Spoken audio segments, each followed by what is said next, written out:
Para sa maraming Pinoy, ang buhok ay hindi lang simpleng crowning glory, kundi simbolo rin ng confidence at personality. Kaya naman uso ang rebond, blow dry, hair coloring at iba't ibang styling treatments. Pero alam nyo ba, kapag nasobrahan, pwedeng magdulot ito ng damage sa ating hair at scalp. Tama, Audrey? Well, totoo yan, Leslie. Sayang naman kung mauubos yung 100,000 hair strands sa ulo natin kung meron pang ganun, ano? Ngayong umaga, pag-uusapan po natin yung tamang hair care tips para manatiling strong at healthy yung ating pong buhok. Kasama ang dermatologist na si Dr. Drola Sanchez. Magandang umaga po at welcome sa Rise and Shine Pilipinas. Wow, ni Doc. Ganda ni Doktora, di ba? Hi, good morning Leslie and Audrey and sa mga nanonood pa ng Rise and Shine Pilipinas. Doc, sobrang ganda mo naman. Ay, thank you naman Leslie. Mas yes. maganda ka. Ay, taray. O, eto muna, Doc. Sa mga babae, kasi syempre maraming ginagawa. May rebond, may blow dry, pinaplansya yung hair coloring, curly treatment or curling treatments. Ano ba yung mga masamang effects nito sa buhok kapag nasobrahan? Siyempre pagka madalas at sobra ito, no, nawawala kasi yung natural moisture ng ating hair. Tapos yung tinatawag nating keratin, so nasisira yon. So unti-unting nagiging dry yung ating buhok.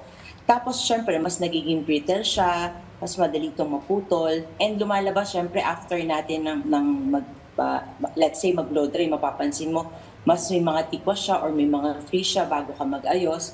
And then mas mabilis pong mag-fade yung color ng hair mo, di ba? Minsan every 2 to 4 weeks nagpo-color ka ng hair. Ito mas mabilis mag-fade yung color ng hair. Tapos pag tumatagal yung panahon natin, mas nagmumukhang manipis yung buhok dahil nga napuputol ito. Tapos parang ang baga na niyang humaba.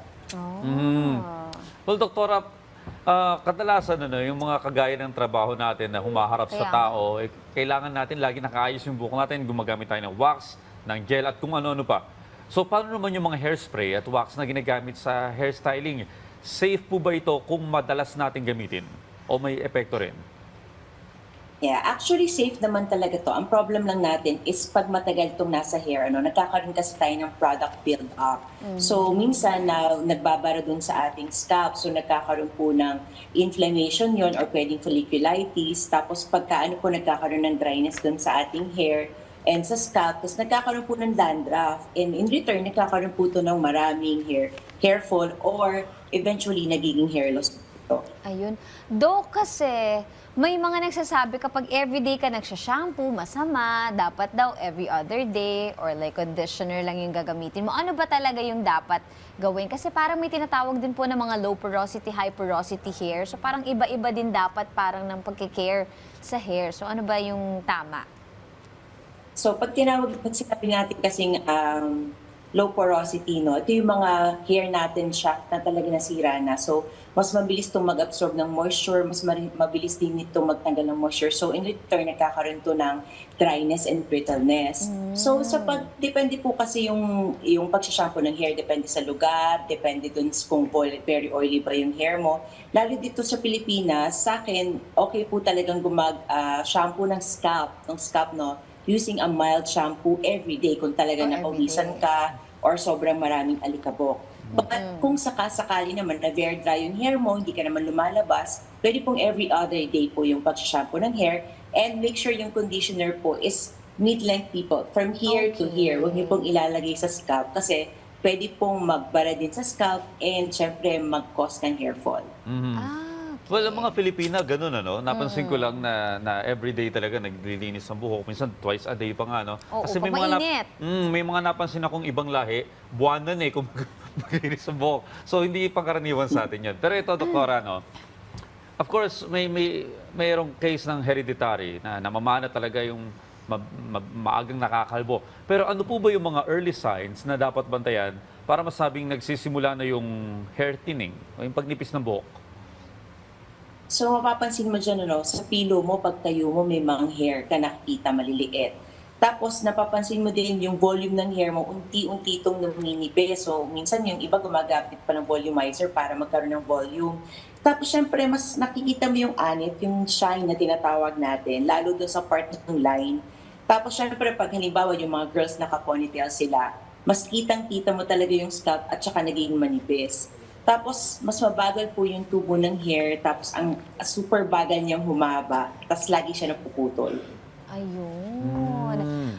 May ano po ba, may age ba na talagang tumitigil na po yung pagtubo ng buhok? At totoo po ba na humihina ang hair growth habang tumatanda?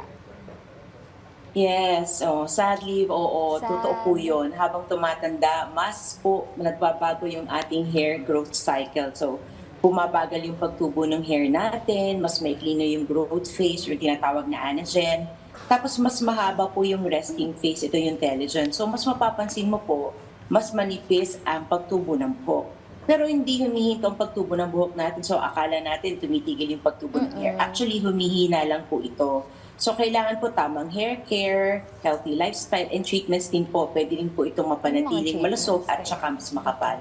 Hindi kaya, doktora, ito theory ko lang naman at minsan na pag-uusapan namin mga kalalakihang numinipis na yung buhok.